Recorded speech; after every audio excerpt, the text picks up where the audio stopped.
Фолклорни концерти на сите учесници на деновите на Кочанскиот Орис ќе се одржат вечерва во општина Зрновци и населените места при Бачево и село Бели. Концертите започнуваат по 19 часот, како што е планирано на програмата на новогодишното 23-то издание на меѓународната манифестација. Во општина Зрновци ги имаме фолклорни ансамбл Љупчо Сантов од Оризари, со нивните гости од Србија културно-метничкото друштво Медвежа од Трстеник.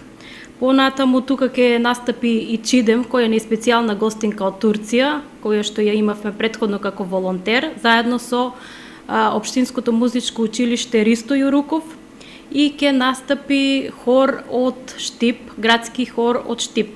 Значи тоа ќе бидат гостите во Зрновци, додека во Прибачево, во село Прибачево ќе настапи и фолклорниот ансамбл од Кочани заедно со нивните гости, а нивни гости се Бугарија, Турција и Радовиш. Значи од Добриниште од Бугарија имат фолклорен ансамбл, Дахот од Турција и Бучим од Радовиш. Тоа се гостите во Прибачево, и во село Бели ги имаме фолклорни ансамбл Мугри.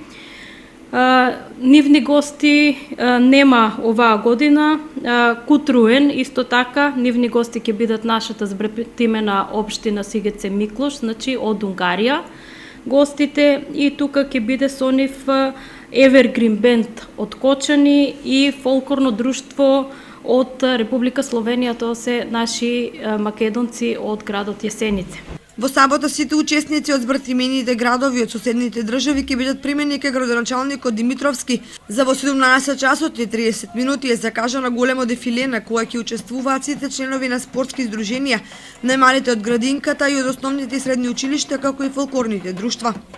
Манифестацијата завршува во недела со традиционалното зажнејување на оризот на нива во село Мојанци и обичајот вршидба на гумно.